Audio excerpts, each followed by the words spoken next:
குறைந்தபட்ச ஓய்வூதியம் குறித்து பிரதமர் மோடியிடம் இபிஎஸ் ஓய்வூதியதாரர்கள் அமைப்பு புகார் அளித்துள்ளது அப்படிங்கிற தலைப்பு தான் நம்ம அந்த பதிவில் பார்க்க போகிறோம். This video is sponsored by Zen Review online.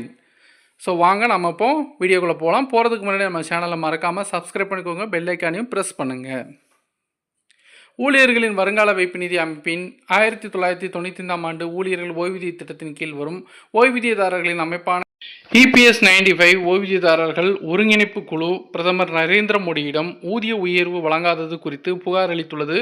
குறைந்தபட்ச ஓய்வூதியம் மற்றும் இபிஎஸ்க்கு அரசாங்கத்தின் பங்களிப்பை உயர்த்தவில்லை. சமீபத்தில் அவருக்கு அனுப்பிய நோட்டீஸில் நாக்பூரை தளமாக கொண்ட குழு ஒருங்கிணைந்த ஓய்வூதிய திட்டத்தின் கீழ் மத்திய அரசு தனது பங்களிப்பை 18.5% வரை அதிகரிக்க முடிவு செய்துள்ளதாக சுட்டிக்காட்டியுள்ளது. தேசிய ஓய்வூதிய திட்டத்தின் கீழ் 14% இருந்தது.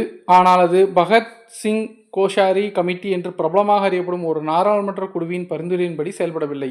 அது இபிஎஸ்ஸின் கீழ் அரசாங்கத்தின் பங்களிப்பு 1.16% இருந்து 8.33% உயர வேண்டும் என்று கூறியது. அதேபோல 10 ஆண்டுகளாக குறைந்தபட்ச ஓய்வூதிய தொகை உயர்த்தப்படவில்லை. மேலும் மத்திய தொழிலாளர் அமைச்சகத்தின் உத்தரவின் மூலம் உயர் ஓய்வூதியம் உண்மையான சம்பளத்தின் அடிப்படையில் ஓய்வூதியம் ரத்து செய்யப்பட்டது. எங்களை போன்ற ஓய்வூதியதாரர்களுக்கு குறிப்பிடத்தக்க நிதி இழப்பை ஏற்படுத்துகிறது என்று குழுவின் தேசிய பொதுச் செயலாளர் பிரகாத் கரத் மற்றும் தர ஆலோசகர் தாதா துக்காராம் ஜோட் ஆகியோர் தெரிவித்தனர். 2014 லோக்சபா தேர்தலுக்கு முன்னதாக ஆட்சிக்கு வந்த 90 நாட்களில் சம்பந்தப்பட்ட குழுவின் பரிந்துரைகள் நிறைவேற்றப்படும் என பாஜக தலைவர்கள் வாக்குறுதி அளித்ததாக அந்த கடிதத்தில் குறிப்பிடப்பட்டிருந்தது.